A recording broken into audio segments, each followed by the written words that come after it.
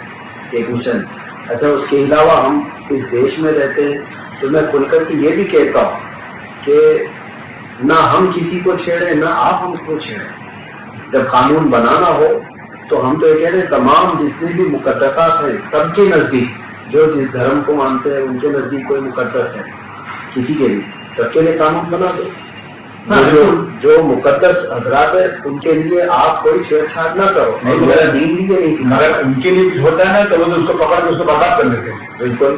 ہمارے مذہب کے خلاف ہوتا ہے نا تو اس کو مقدمہ نہیں کرتے لوگ. یہ کہا ہے جو سرکار بیٹھی ہوئی اس کے خلاف لڑ رہے ہیں.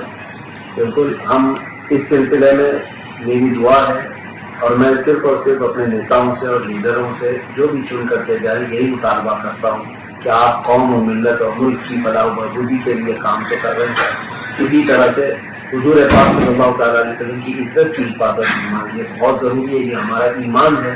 آپ اس میں آگے بڑھتے ہیں, ہم آپ کے ساتھ. بالکل ہمیشہ بڑھیں گے. اگر میں مسلمان ہوں تو میرا پہلا فرض ہوتا ہے یہ میں اپنی جان بھی قربان کر دوں اگر ایسا وقت ہے. بالکل بالکل. یہی چیز ایمان کی علامت ہے. اور دوسری چیز جو دیکھیں معاشرے کے اندر خرابیاں ہیں پھیلی ہوئی ہیں, خاص طور پر نشہ کو لے کر کے مسلمان قوم میں بہت زیادہ میں نے دیکھا ہے. جیلوں کے اندر بھی بہت ساری خرابیاں ہیں. اس سلسلے میں بھی آپ کو اقدام کرنا چاہیے. دیکھیے یہ ذمہ داری سرکار کی ہے, پولیس کی ہے, ہوم منسٹر کی ہے. میں ایز اے MLA میں اپنی ساری پرابلمس جاؤں منسٹروں سے ملوں, ہاؤس میں کھڑے ہو کے اس پہ ڈیپینڈ کروں. میرے پاس جب سے میں چن کے آیا ہوں میں نے ہمیشہ نشے کے خلاف باتیں کیا ہے اور گورنمنٹ نے سارے نشے کے ڈپارٹمنٹ آفیسر ہیں, کمشنر نے میرے سے 10 بار میٹنگ بھی کیا ہے جب ہم نے اتنے لوگ پکڑا ایسا کیا. میں نے کہا پکڑا لیکن بہت باقی ہے. میں نے یہاں تک کہا ہاؤس میں کہ اگر آپ نہیں کر سکتے تو مجھے پاور دے دیں 1 مہینے کا اور میں جو چاہوں کروں. میں نہیں بند کیا تو میں اپنے باپ کے اولاد نہیں, یہاں تک میں نے تقریر کیا تقریر آپ کو دے سکتا ہوں.